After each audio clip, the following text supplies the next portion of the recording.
Hello there and welcome to my channel. So I'm here with another tutorial video. In this video I'm going to show you how you can use WhatsApp on your PC or your Windows PC. So to do this, it's very simple and easy. There are three different ways to do this. I'm going to show you the two different ways to do this. So the first one is you hop on your Microsoft Store and you download WhatsApp on your PC.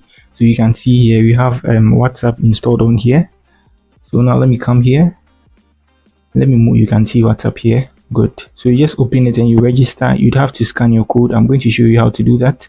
And then you have this too as well. So when you hop on your Microsoft Store, you just search for WhatsApp if you can't find it.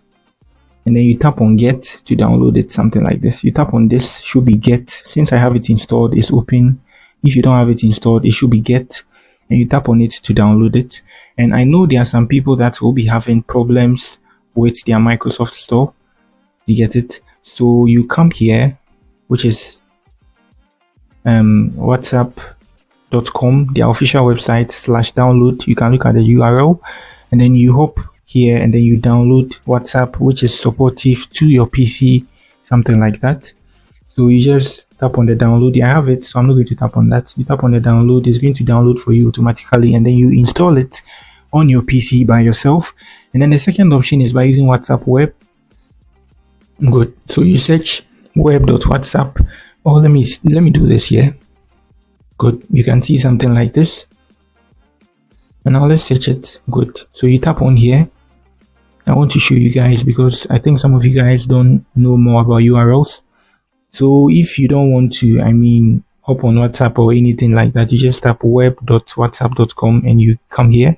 So here you'd have to scan the code, which you see a screenshot on your screen on your mobile phone, how to scan it. So you scan the code like this. WhatsApp will be transferred automatically to your PC. You need to have internet connection to do that. So that same procedure will be applied if you download the WhatsApp app here. So now let me launch it for you guys to see. So launching it, this is how it looks like. So I get started here. Good. And then I scan the code and WhatsApp will be transferred. It's the same as the WhatsApp web. And then the other one is you download BlueStacks. That is going to help you get access to Android apps. For that one, you're going to register with a phone number if you can scan, or if you don't have a phone number. So if you don't have a phone number, or if you don't have a phone at all, which you can use to do that, I think you should download BlueStacks, which is an app, Android emulator. I have a video on that, something like this. Good. You download it for your PC and then you're good to go. With this, you download WhatsApp and then you'd have to register with your phone number. This is how it looks like. You'll be able to download all Android apps, mobile phone games and the rest, and then apps, Snapchat and the rest. You can use it, but you're going to get the mobile phone version on your PC. So these are the three different ways in which you can use WhatsApp on your PC. If you are new here, try to give me a like and then subscribe to my channel. Peace.